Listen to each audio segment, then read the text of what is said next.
Helpful, thank you so much. Amy's been instrumental in helping us to set up our really successful autism provision here at Birchwood, and I'm really looking forward to hearing what she has to say. So Amy, I'll hand it over to you.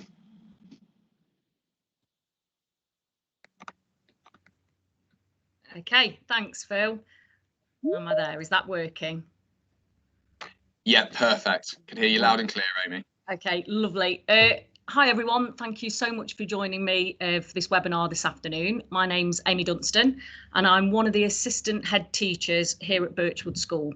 And the clue's very much in the title there that I'm a teacher, not a public speaker, not a webinar expert, but a teacher. So please do bear with me. Right, I started my career teaching in a mainstream school where I specialised in English and drama, and that was in Loughborough. I was there. Oh, getting a little bit of feedback there. I was there for about 5 years, and it was during my time in that school that I developed my interest in working with young people with special needs. And those young people with communication and interaction differences, I was really drawn to and motivated by. So it's safe to say that by the time my nephew was diagnosed with autism, that special interest of mine had already started to really flourish.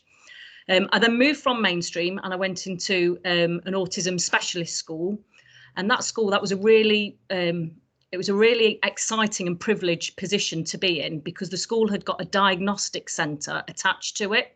So I was in a place during my career there to be able to watch young people come in and support them from that point of initial diagnosis right the way through their schooling career, right the way through their journey into preparation for adulthood, and then sure enough into that next step into the bigger world. So I spent 10 very happy years immersed in autism in all its complexity and all its beauty. And then in 2016, I was lucky enough to open the autism specific provision here at Birchwood School. And at the time, we opened that provision with just one young person and just one member of staff. So we started small, and that's where the journey began. And over the years, we've now got, I think it's 41 students on roll in the autism provision across 6 classes. The staffing team has obviously grown and developed with specialists coming on board. And then I'm here today. And I like to think of here today that I'm almost part of a movement. And just by you clicking on that link and deciding to join me today, I have decided that you are also part of that movement. So what are we moving towards? So I think that we're in a movement towards us encouraging. No, not encouraging. Let's say we're insisting, we're demanding that our schools, that our teachers, that our educational packages embrace young people with autism, that we, within our classrooms, that we celebrate difference, and that we provide the very best learning opportunities for every young person with autism in our provision. Okay, so welcome to the movement. Right, objectives. So what we're going to just give you a little flavour of what we're going to look at today. You're going to hear me talk about a relationship-based approach, and relationship is a word you're going to hear me mention quite a lot. I've got the privilege to introduce you to some experts today, so I'm going to do that. And then what me and those 3 experts are going to hopefully do is give you some strategies, some tips and advice. It's important that I state at the very beginning that you will all be very aware there is no blueprint. There is no magic wand. There is no secret special set of ingredients. And it's actually, we are on a journey. But what I'm hoping to do by the end of this webinar is give you just perhaps a couple of recipes, perhaps a little takeaway example, just something that hopefully within your classrooms, within your environments, you can use to improve outcomes for our young people. Okay, I love seeing that bop up there. So when I mentioned earlier that I started working in an autism specialist school, and I taught one young man, and on his first day he joined us at the school. He was very nervous and I was very nervous, and I did my absolute best to ensure that I had thought about making that my lessons were engaging, that I tried to be really dynamic and interesting. And at the end of that time, the end of that day, Kyle said to me, "It's my first day here, Amy." And I said, "Yes, it is, Kyle." He said, "Well, I don't think you've really said anything of any interest today." I said, "Oh, that's It's a bit difficult to hear, Kyle. He said, no, you haven't really taught me anything that I've been interested in. And there's nothing that you've said that I've really wanted to listen to. And I said, right, Kyle, I need some advice because we're on our first day here. What can I do? How can I get better? And Kyle said to me, Amy, if in every lesson you do from now on, and every presentation you give, and every time you talk, you mention or show a video clip or even just a picture of something related to Doctor Who, then at least you can know and go to bed that night knowing that you've done, said or shared something worth hearing or seeing. So Kyle, that one's for you. Okay. I've got a little Slido now. I'm new to this, so I'm hoping that communication into IT is not going to let us down. But I just wanted to start by asking you guys a bit of a question, and that is, what are the main challenges or barriers that you face when supporting young people with communication and interaction differences in your school? So you don't need to go into a massive amount of, oh, wow, that's somewhat very quick. You don't need to go into a massive amount of detail, but I just want to get a little sense of who's here. What are the things that you feel create a barrier or a challenge when supporting these specific young people? Just give a few minutes for those to come in. Transitions, how to set up the classroom environment, okay.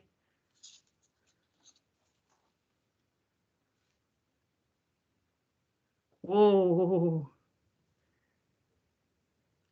Supporting them to be able to communicate their needs, social interactions between peers, building trust, the impact of sensory issues. Yep, lots of working with other adults. What's great about this slide is it's passing down, but I can't see the ones that have been. But so all of those things as they pop up make perfect sense to me in terms of, yes, they are absolutely challenges and barriers. And like I've said, I'm not necessarily going to have a magic wand, but I might just be able to, we might just, between us and the experts that I've got, be able to come up with some ideas that will support and help. Okay, interesting. We've got a mention there about impact of sensory issues, and I saw transitions popped up really quickly. So if I can just say, we've had 2 webinars that have already happened as part of this package. One of them specifically looked at transitions, and the other one specifically looking at sensory lifestyles, sensory magic, I think it was called, which I love. So I would definitely give those a listen to if you get chance. Okay, I think we'll. Oh, I've just found out how I can slide down Slido. Look at this. Living and learning. Wonderful. Okay, let's move on. So, good place. Always like to start with the things that I know, the things that we know, and the things that I know and I thoroughly believe. As much as they're things that we know, they're things that I have to remind myself and the staff that I work with constantly to ensure that we've got these 3 things at the front of our mindset. So first of all, children and young people want to do well. They want to be successful. They want to make friends. They want to find ways to maintain those friendships. They want a sense of belonging. They want to feel part of a community, and they want to be happy. We know that about young people. That's what they want. Behaviour is a means of communication. We hear that lots and lots. So behaviour, when we're seeing behaviour, that is a young person communicating something to us. But it's important that we work hard to support that young person to communicate their needs safely and appropriately. And finally, with the right support, an appropriate environment, and the correct interventions at the right time, young people can learn to change, improve, or adjust their behaviour and thrive. Okay, I think about this a lot. I spend lots of time looking at just how many years worth of research and money and time and energy gets put into us teaching young people how to read. Okay, and if you think of that, that begins almost from the day that baby's born, in terms of us sounding out those mama, mama, mama, that beginning of thinking about language and learning to read. We do that straight away, and it goes on for years. And you could spend thousands buying into different packages that will help support you teach your young people to read. And then within that, if we were teaching a young person to read, and they were at the point where they were blending sounds together, let's say, to try and create words, if they blended those sounds together in the wrong way and gave out the wrong word, the last thing that we would think about doing is punishing, sanctioning, publicly humiliating, making the young person feel bad about that mistake, because we absolutely know as teachers that mistakes are part of learning. They're integral, they're so important. I want you, and I want us, and we know it because it's one of the things that we know, but I want us to keep it in the front of our minds, that teaching behaviour perhaps needs, especially for those young people with autism that don't do so much of that coincidental learning, we need to break down teaching behaviour into those same small steps. And we need to scaffold, and we need to support, and we need to provide role modelling, and we need to provide structured opportunities to practice behaviour. And sure enough, when a young person makes a mistake, what we're not going to do is punish or sanction or publicly humiliate or make them feel bad about it. I'm going to go as a teacher, do you know what? There's another learning opportunity here, and I'm on that journey with you to help you learn how to behave. Okay, and what we need to remember, I'm going to think about this a little bit more, is a relationship-based approach. Okay. So when I think about a relationship-based approach, I quite quickly think about the model that is positive behaviour for learning, so that evidence base around that model. And in positive behaviour for learning, they talk about 3 key relationships, okay? And these 3 key relationships are exactly what they are. They're absolutely key. And what I want you to be mindful of when you're thinking about these relationships, and it'd be good if you hold one of your young people in your mind's eye at this point, is that some of those young people, when they arrive into your classrooms, are arriving with some already quite damaged opinions regarding school. Okay, some of them might have already been through some quite traumatic experiences during their schooling days. She's just going in. So some of them will find, so some of them are going to arrive into your classrooms already with perhaps a lack of trust of adults. Perhaps they've experienced some of that where they've made those mistakes, and they've experienced sanctions or being told off or made feel bad when they're on that journey of learning. So there's 3 key relationships. And I think we need to, this is the first point in terms of me giving you anything today, I would say work on those key relationships. First of all, it's their relationship with themselves. Okay, so how that young person views themselves. So we're talking about self-esteem. We're talking about how they value themselves. And sometimes we see, again, through behaviour, young people behaving in certain ways that actually what it's showing to me is that their relationship with themselves is poor, that there's poor and low self-esteem. And the first thing that I need to do is really build them up to learn to love themselves and to learn to have a positive view of themselves. Secondly is about their relationship with peers. Okay, it came up in our first slide, someone saying about managing those interactions. We know, because we've listened to it already, we know and understand that young people want to form relationships, they want to be happy, they want to be able to maintain friendships, but it can be really tricky, those interactions with peers. So that's when I would think a lot about how I would scaffold and create structured opportunities for young people to interact, because we know in those bits where it's not structured, in those transition times, in those break times and play times, that dead space in a lesson, where our young people might really struggle, those with autism. So providing opportunities for them to interact in a positive way, in a structured environment, being modelled by skilled staff, and developing positive relationships with their peers.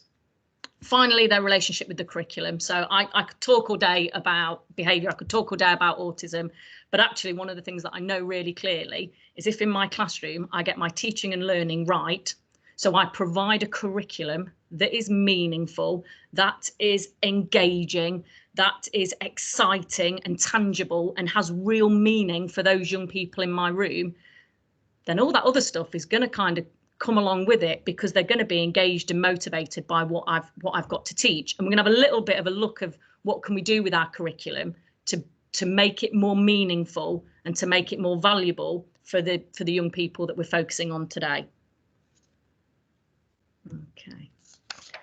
Right, just going to introduce you briefly to my experts. Okay, so these experts today, we've got Kyle, Poppy and Joel, and all of these remarkable young people have a diagnosis of autism. they have all had, and to differing extents, experience of coming from a mainstream setting. So 2 of the young people went right the way through their primary schools in a mainstream setting, and it was on that transition into their secondary school that was really problematic, and just that navigating that bigger environment and those transitions between lessons that became really problematic. And for one of them, that led to 2.5 years of non-school attendance, which obviously is really tragic for all of us sat listening to that, because we know all the lost opportunities within that time. So alongside their autism, we've got some coexisting diagnosis with these 3 as well. So we've got some ADHD, some dyslexia, some social, emotional and mental health difficulties. So if I think about experts being people that have had real experience of what we're talking about today, then these are a pretty good place to start. Okay, so to give you a bit of background, what I've done in this webinar is I met with Kyle, Poppy and Joel, and we just sat in a room, and it was a bit awkward to start off with because I'd got cameras set up and I'd got a microphone in the middle of the table, but I just asked them to talk to me. And I explained that this discussion was going to be shared, and that they were quite excited by the idea that there might be someone that's going to listen to some of their ideas or some of their strategies, and that might improve the environment and the situation for other young people in schools out there in the county, in the area. So they were really excited to take part in this. What has become clear is actually if I'd had my way, I wouldn't talk at all, and I would just play you the whole video, because it's golden. But that apparently that wouldn't be a webinar. So what I am going to do is put together what they've said, take out the visual, and hopefully make a podcast so that in the future, keep an eye out for it, but you will be able to hear the whole of our conversation. So in the same way that I talk about relationships, when we spoke in there, one of the key things that the students talked about was relationships. So they backed up this idea that that a positive relationship is a good place to start. Let's have a little listen to this first clip. Hopefully it'll work.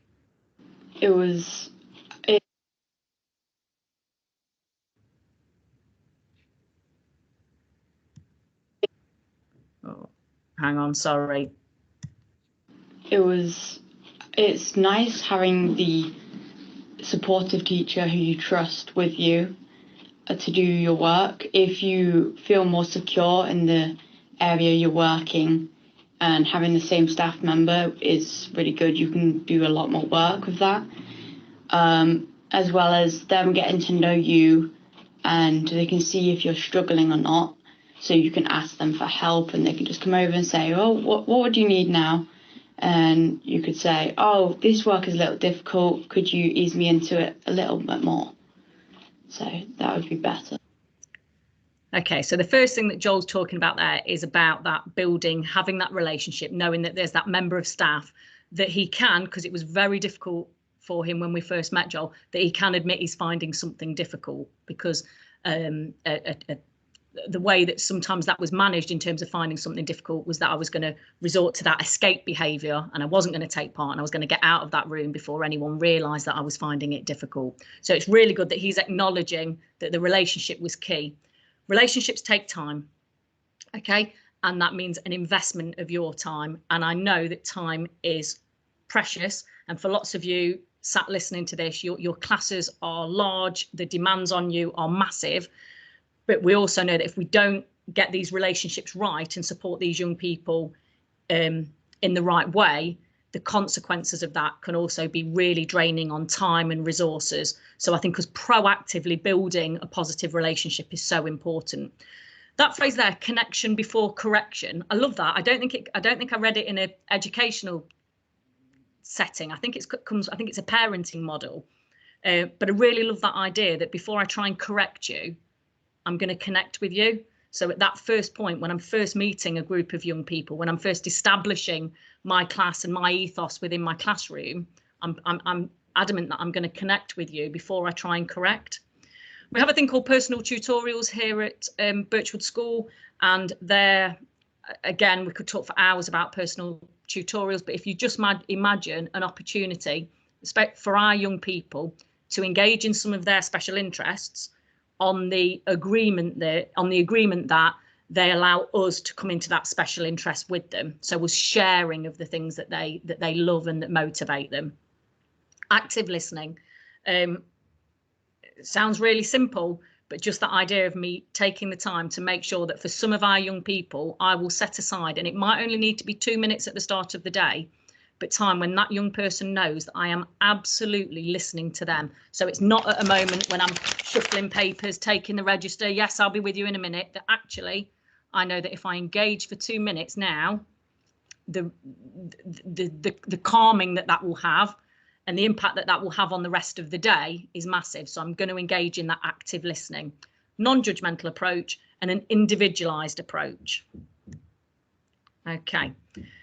Now this little clip here, when I was preparing for today's webinar, I was trying to think about how do you explain to someone how you build a relationship. And I stumbled across this clip, and what's really interesting about it is I think it's a perfect demonstration of how I build trust and build a relationship shown within an interview. So it's obvious, it's like that relationship and everything condensed really small, so you can get a flavour of it.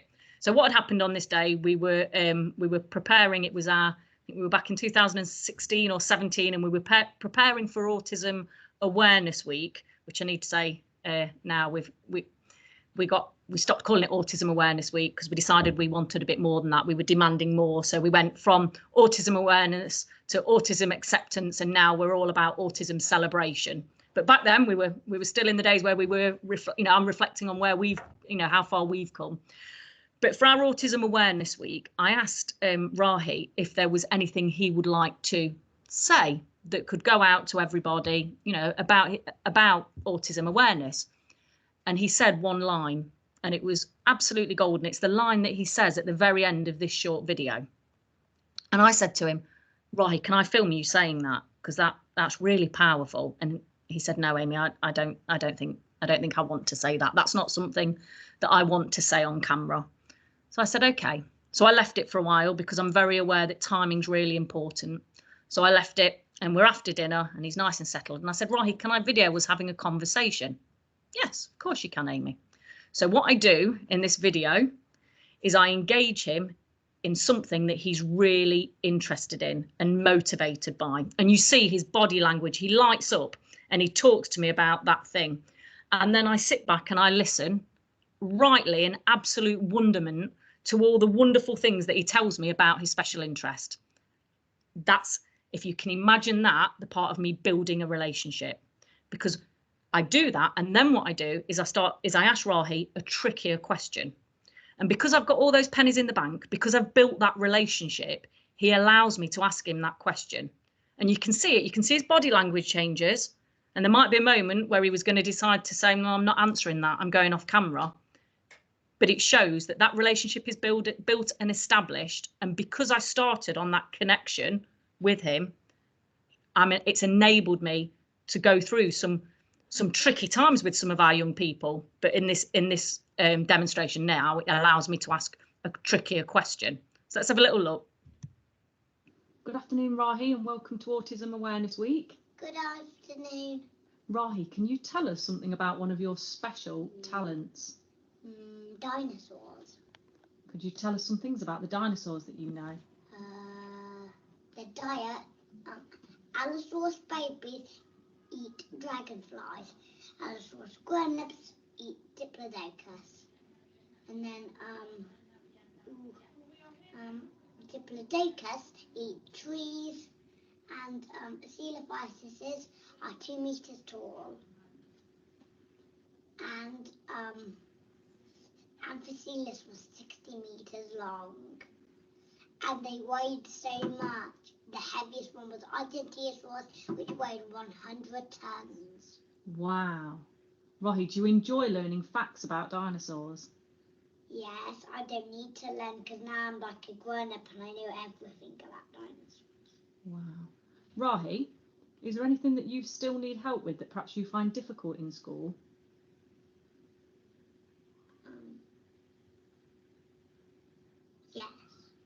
What's that? It is when choose time's over. Okay. And that's difficult when things you like come to an end and they finish. Yes. Yeah. Okay. Rahi, is there any message that you want to say to everyone this week? Yes. What's that? Well, it's okay to be different. Brilliant. Thanks so much, Rahi. See you. Bye. See you, bye. Okay. Oh, so it's what a beautiful clip. Yeah. So it's okay to be different, and that was something that Rahi wanted us to celebrate. But you can see what I mean there in terms of how that relationship is obviously I didn't establish the relationship just within that conversation, but it's a great demonstration of it. So special interests, engaging young people using their special interests is great because it helps with their third relationship, so that relationship with the curriculum. It makes it meaningful and motivating. And I think where we can, let's utilise that passion, that engagement, and help it to shape the learning.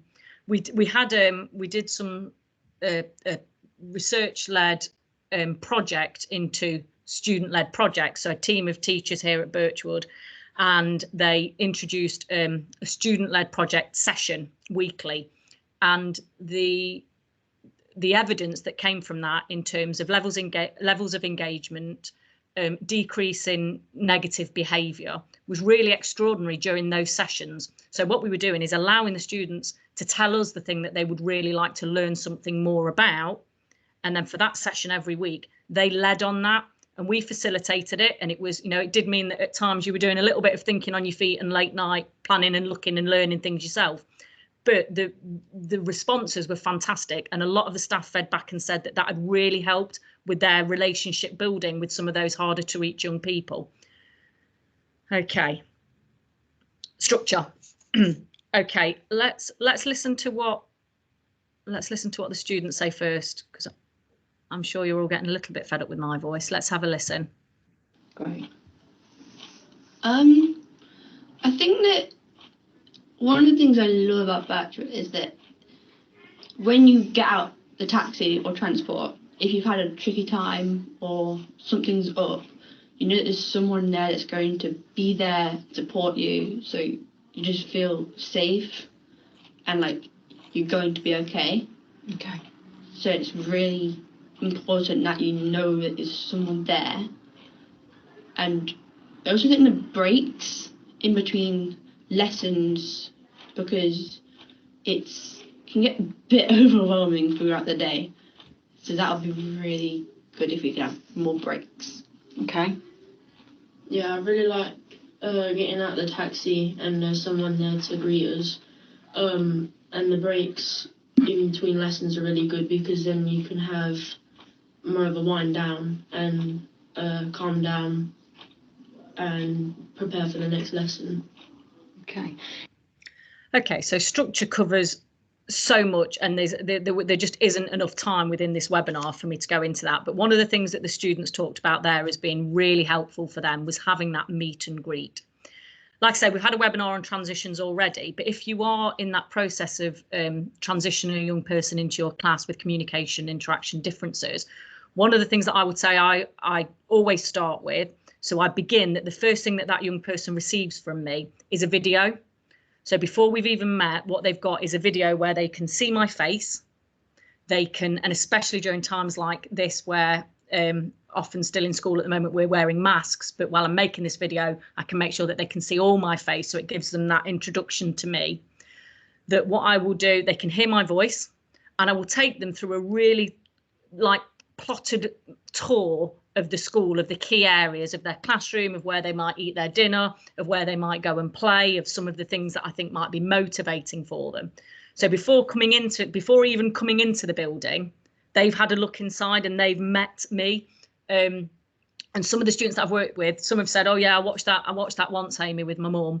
And others have said, oh yeah, looking back, it's kind of embarrassing how many times I did watch it. So you know that actually it's been really reassuring for them.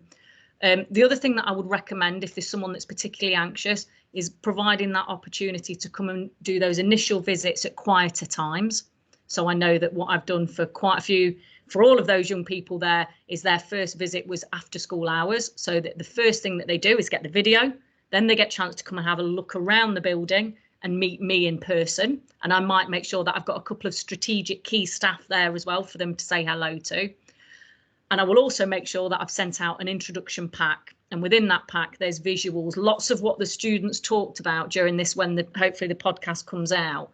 But was this fear in school of getting lost or of not knowing where to go next, and that idea of what was behind each door. And I think it's Joel talks about signage being really important to him, some sort of visuals, so that it's clear when I walk into a room, or when I'm approaching a room, what that room's for and what happens behind that door. And they talked about having maps so that they could navigate themselves physically around buildings, simplised maps. So yeah, lots of anxiety for our young people there about getting lost. So let's have a little bit more. There's a bit more about structure. Again, we'll listen to the students first because they say it best. Like, do you know when on the timetable there was always a massive change between lessons, and it was always so busy and loud, and it was like I'd just been in a really hard lesson, so I'd already a bit overwhelmed. But then having to go into that space where it was just frantic everywhere with noise, lights, people and everything, I go into my next lesson and I was not prepared to learn because I was so caught up in that. I don't know what to do. I'm panicking because there's nothing I can do now. So then I'll get in trouble because I was not prepared for a lesson. So I think that's a really important thing as well. So how would we alleviate that? What would the things that we'd do to make that better when you first get there? Is it about a grounding thing when we first get to a session? Teachers starting a session with something that's... Yeah, I think that you could do either leaving earlier lessons or later, so avoid the crowds, and check in with your students when they arrive to lessons and leave. So if there is a problem or incident, you can have more communication with other teachers, so you can prepare them, like, okay, something happened, she might need more support this lesson. Yeah, brilliant. So it's more clear. Fab. Anything else to add to that one? When they get to the lessons, I like when they can get sat down and everything, and then the teacher goes over and sees how the students are doing, and then tells you what they're doing for the lesson. So then it prepares the students for the lesson. So that there, what Kyle's just described for me is that's just a good structured lesson, isn't it? So he's saying that first of all, it makes him feel better. And you'll know those students that you need to do that for, that you touch base with them. So you sort of I talk about top and tailing every day, but as a subject specific teacher, it might be about that topping and tailing every lesson. So he appreciates someone checking in with him at the beginning of the session. It's a bit about that, taking that active listening, just 30 seconds when he's come in, that he knows that I'm there. Is everything all right? Are you ready to learn? Because if they're not ready to learn, then no learning will happen. And I need to address that need to be ready and support in terms of regulation. And then tailing it at the end as well when they leave, just checking as well that I've checked base. Is everything okay? Yeah, I think that it might go on to the next slide, actually. Familiar starters. So that thing now that the students talked about finding it really difficult when they get into certain lessons, and there's that, so that they're going to one lesson and it's really clear what they do. So there's structures and routines. So they talk about, I go in and I know that one person hands out the books, and the expectation is that we sit at our tables. There's the first activity up on the board and we start doing that, and it's really clear. So there's no lost time at the beginning of a lesson. And then they talk about the difficulty going into a different session where there's that kind of dead space at the beginning.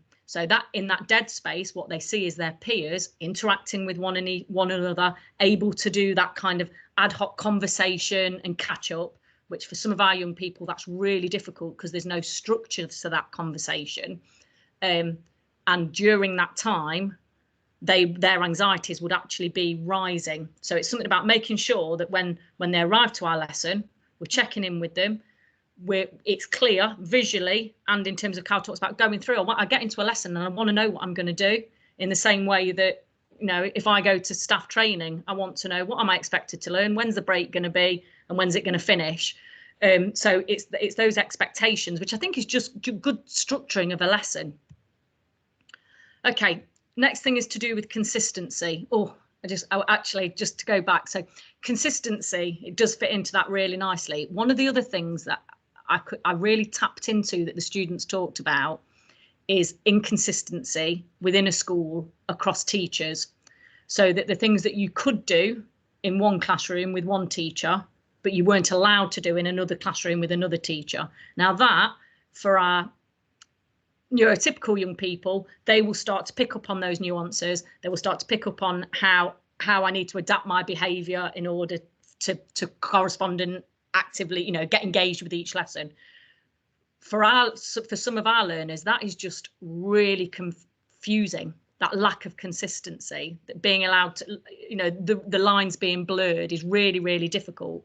And they talked a fair bit, so I think it's good that I share it with you in a mainstream environment, about toilets. And there's obviously lots of anxiety with those 3 young people around going to the toilet, and that they were told at break time, so the toilets are open at break time and that's the time that you go to the toilet. And they were saying, but that's the time that everybody goes to the toilet. So it's absolutely not the time that I want to go to the toilet. And we talked about some of those really reasonable adjustments in terms of them being able to go to the toilet at quieter times, leaving lessons early, which means that they arrive to the next lesson early, which means they can get sat down, so they haven't got to do that thing where they walk into that busy, noisy room that they're already in and sat and with their equipment out and ready. So just some of those reasonable adjustments. Okay, consistency. And we're going to hear from one of my colleagues now, who's just going to talk a little bit about some of the school-wide transformation that's happened since we've I talk about it being since we've opened the autism provision, but it's basically since we really started to think about our autism practice, and when we were working towards our National Autistic Society accreditation. So the autism accreditation focused us to really think about how to be consistent as a school. But Natalie describes it perfectly here for you. Hi Natalie, you've been teaching at the school now for over 10 years, so you've seen the introduction of the provision and how that's changed the school. Can you talk to us a little bit about, tell us one thing about how the introduction of the autism provision has impacted upon the wider school? Yeah, I think in terms of behaviour and the whole ethos that we now have, an approach towards behaviour, there have been quite significant changes in terms of the strategies that we use, positive behaviour support, and that being really based on an in-depth understanding of our children with autism, what drives them, what motivates them, and what their needs are. So I think that we're able to respond in a much more informed way now in terms of our strategies, but as well as our language, which can seem like a really small change, but I think it does. In looking at the language that we use when we talk to the pupils, as well as about the pupils, I think we've been able to model a much more positive approach. Okay. Would you say that there's been changes within the environment with the introduction of the provision? Absolutely. I think overall it's a much calmer, much happier place to be. And I think by just looking at the environment and thinking about what sort of tone that we're setting there, we've been able to keep pupils much calmer, and much more focused on what they need to be focused on. And Natalie, would you say that your own teaching practice has been influenced by the provision? Yeah, definitely. I mean, one thing I really noticed from the beginning and what I really liked in the provision is the way that it was acknowledged that every child with autism is different. And whilst we know a lot about autism, there's a very individualised approach, and I really like that. And I think that has transferred into the classrooms. I think that all of the children, staff are much more determined now to find out what each individual needs, what motivates them, and to give them that individualised approach that they need. So if you were going to try and sum up the impact of the provision, how would you do that, or can you do that? Yes, I think overall we've got a much clearer purpose. We know what we're aiming for, and I think that the research on autism and the training that we've had and received from the provision has really helped us to move towards that vision together. So I'd say there's a much calmer, more purposeful atmosphere and more positive one. Thank you. Okay, so Natalie, and I've got to be mindful here of timing that I don't, because what I'm about to talk about I could get lost in and talk for a long time. But Natalie talked about the subtlety of language and the importance of language, and anyone that's ever had a conversation with me about schools, about young people, will have done very well not to have got onto the subject of language. But I think if it's another thing that I'd really like you to think about in terms of the way that we are describing behaviour and describing needs and describing young people. So to give a brief example, when I first started here at Birchwood, and we had one young person, and for the first must have been at least 5-6 weeks, it was just him and me and Rob, one of our senior teaching assistants. And when I first met that young person, what was really clear is that we needed to work so hard on all of those, so hard on that first relationship, his relationship with himself, because his self-esteem was really low, and that was leading to him presenting lots of behaviours that were either trying to escape or avoid, because he just didn't believe and have the confidence in the fact that he could do well. So we worked on that first relationship, his relationship with himself, really, really hard. And then, do you know what? We had to add more young people into the mix, because you can't run a provision with one student. And we got, I think the next 3 students came quite quickly into the provision, and something really interesting happened. So as that dynamic arrived, behaviours started to change. So obviously that young person had got used to having a small room almost to himself. So he'd taken ownership of that room, and suddenly we were putting 3 extra young people into that. And what that led to was quite a bit of crisis behaviour from that young person, because it was really disarming. It was different. We were transitioning through, and it was really hard for him. And on those first initial times that I saw that behaviour happen, I heard some really distressing things come out of the other young people's mouths. And the way that they talked and described this behaviour, they were saying things like, "Oh my God, he's kicking off. Look at him, he's going mental. God, he's going mad. He should be in a cage. We need to lock him up. He's kicking off. He's going mad." And I thought at that point, wow, I need to be part of creating a new contagion.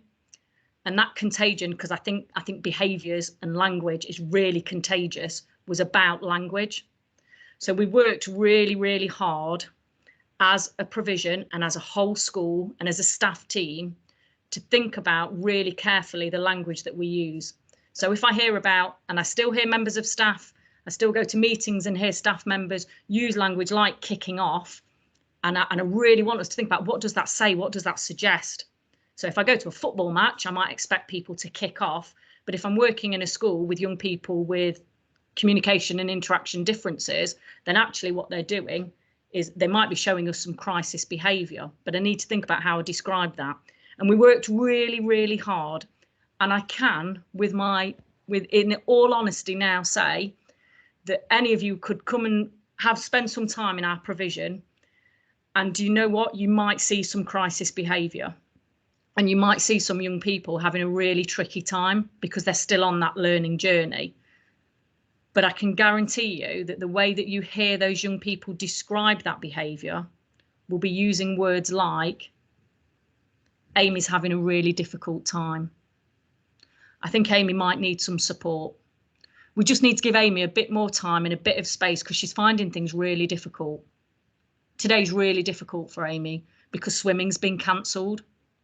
So suddenly we've created an environment that sounds more supportive, more positive, and is encouraging young people to think about, because some of that language that came out of that he's kicking off, he's going mad, he should be locked up, was all language that they had heard, was probably all language that they had heard said about themselves during a time, and we've got to change that. We've got to really proactively think about some positive language, and I think we're really getting there, and that as a school. And I think if that's one thing I'd say for you to take away as well, think about, and that's not just the language that we use in front of the young people, but it's important that we're challenging our language as well in the staff rooms, in the corridors, that we're thinking about, how do I want to describe those young people?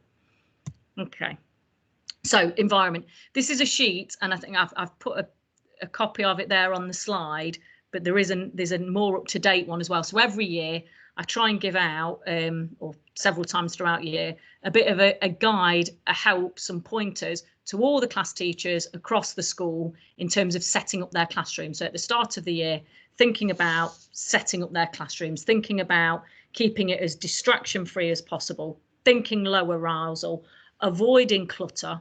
Think about arranging a room in a way that has got clear designated areas where certain things happen, because that's really good for our young people. So that there's areas where I sit and chill, there's areas where I might be expected to do some more independent work, there's areas where I do group work. Making sure that areas are labelled. Okay, so within our classrooms, I really try and ensure that everything is nicely labelled, because then I can encourage independence. So if a student's asking me, where's the rulers, I can say to them, well, go and have a look. And because my classroom's really nicely laid out, and I can encourage that independence for them to go and find it.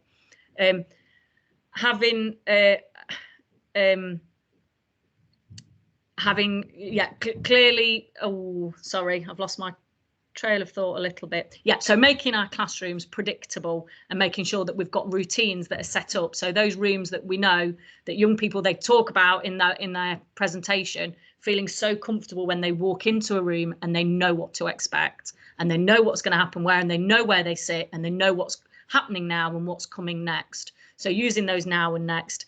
There's some great bits in the video, and I haven't got any in this presentation, where they talk about fidget toys, and they acknowledge that they can be, that schools have got a little bit of a, I can't think how to describe it, but a bit of a grudge against certain fidget toys, and that might be to do with noise. But they talk really, really effectively about the importance of having something to fiddle with, and that expectation for eye contact, and how hard that can be, and how difficult that is for them.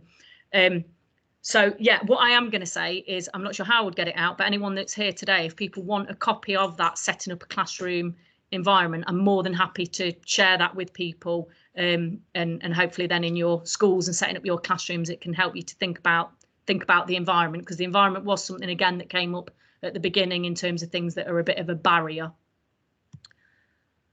Okay, what was interesting, everyone, is when I spoke to the students about the environment, so I started them in with the conversation about, talk to me about the environment, and you've just heard me, what I think in terms of my area of specialty, about what I think is important. So all the things that have just been listed are the things that I talk about and want to pass on to you. When the young people were asked about their environment, they talked about their place within it, so where they sit within that environment. And I think there's some interesting things for us to reflect on said here. I know that when I was back at my old school, I used to struggle, and I would get angry and upset, and I would feel sectioned off away from the other class. I would be at the back in the corner, and I'd just be silent, doing my work, while everybody else was having conversations, making friends. It felt really different, and being away from other people is quite hard. So if I have people to help me, prompt me on my work, it would be better for that. I think for me it was having more space, because although I felt very trapped in classrooms, and if something went wrong or I needed help, I could not escape. And it wasn't just because I physically couldn't, it's because I didn't feel I could, or something bad would happen. But so you didn't know how to ask to get out of that situation. Yeah. Okay. And I think it's just because everything was so, it just felt so claustrophobic. I couldn't learn to my best capability because it was just people everywhere, and you couldn't ask for help because you get judged. But I think it's the sense of safety with the people around you as well as your teachers. Because if you're afraid or unfamiliar with the person sitting next to you, I'm pretty sure it's gonna affect the way that you can work and how you can help yourself learn if you don't know how to base. I really like having my own table, so I don't have to sit next to someone and share the same space. Right. So it's more breathable and like less claustrophobic. But then also being in the same classroom and being near friends and everything, you even feel more safe. Okay, so reflect on that. One of the things that really struck out for me, and both Joel and Kyle made reference to it, was not wanting to feel isolated, not wanting to feel segregated. And I think that we need to be mindful of that because we will, we can get into that mindset of thinking that our young people don't want to form relationships, but of course they do. It's just that it's a little bit more problematic, so we need to structure it in a better way. So Joel talking about struggling when all his friends are just chatting and getting on and making friends and are comfortable in that, are comfortable and able to do that he felt really isolated and really not part of that. And then what that led to was some risky and reckless behaviour, which then meant that he was being more and more isolated. And for him, I think he explains that really nicely. So it's how we get that good balance, because they talk about feeling claustrophobic and they talk about wanting their own space. But at the same time, what all of them allude to is still wanting to feel part of a community, wanting a sense of belonging. Okay, I'm going to skip through that one because of time, because I've got one last little thing that I kind of want to share with all of you. So we're not going to do that Slido. I might be in trouble with Phil. So in this little bit, I want you to come on a journey with me where we're going to make an analogy between a Coke can and a person, and this idea of the things that happen throughout the day that make us feel stressed, that make us feel anxious, that make us feel worried, that throughout the day, everything is getting shook up. And inside this can of Coke, there's lots and lots of frustration and build up happening. And if I open that can of Coke, what's going to happen?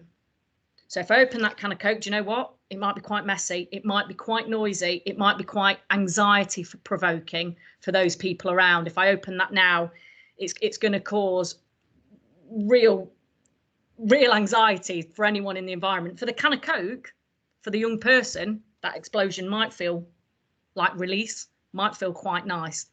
So Poppy talks here about, I think she describes it as the mother of all meltdowns.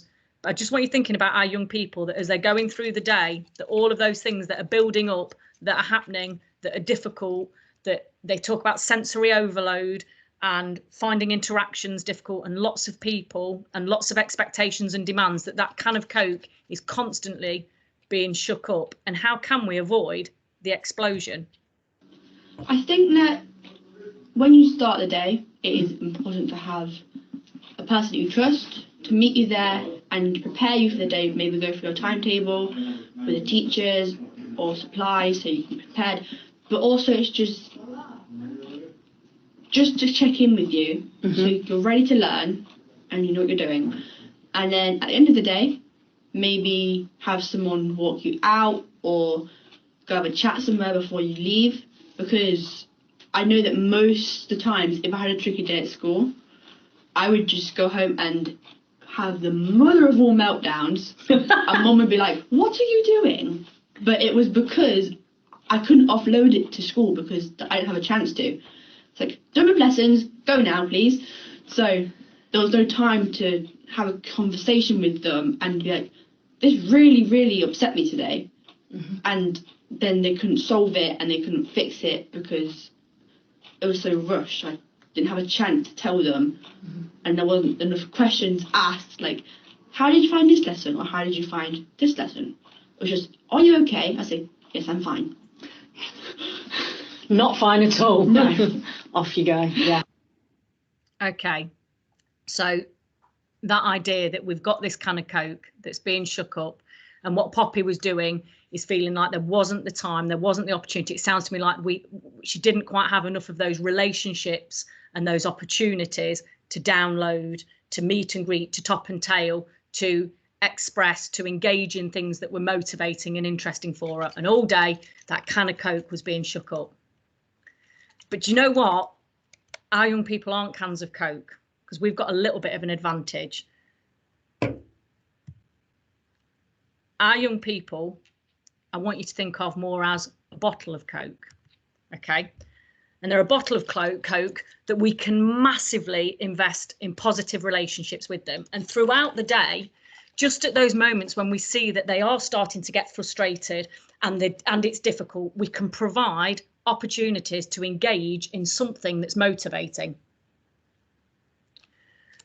We can take the time to give them that opportunity to re-regulate, to talk to someone that they formed a really good relationship with. And we can slowly release that tension throughout the day and hopefully avoid, not quite, hopefully avoid that. And that's exactly right. You know, we still might get a little bit of an explosion. But I tell you what, if I'd opened that can of Coke without that build of relationship, without all that investment of time, that could have been really difficult. So I just want to end with that idea that to know your bottle and take time to invest in that bottle. And that's me finished. That's good for timing. I don't know whether we want to do any questions or answers, or whether we call it a day, because I've done my full hour there, I think. No, I think we should absolutely take advantage of you being here, Amy. And if anyone does have any questions, I'm sure you'll be happy to try and answer them. Is that right, Amy? Yeah. If there are anyone.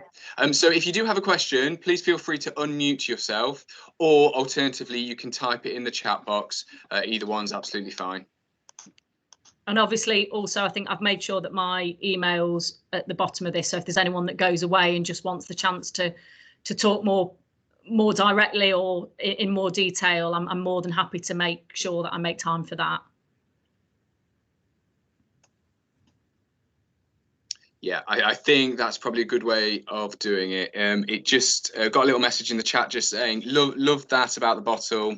In my day job, this happens all too often. So nice to know that I can support schools, families to help with this. So yeah, that's a really nice message. Thank you so much. But like Amy says, if you've got any questions, get in touch with Amy directly or get in touch with the school. That's not a problem at all. All right. Thanks ever so much, everyone. Great. Thank you. Thanks, Amy. Thank you.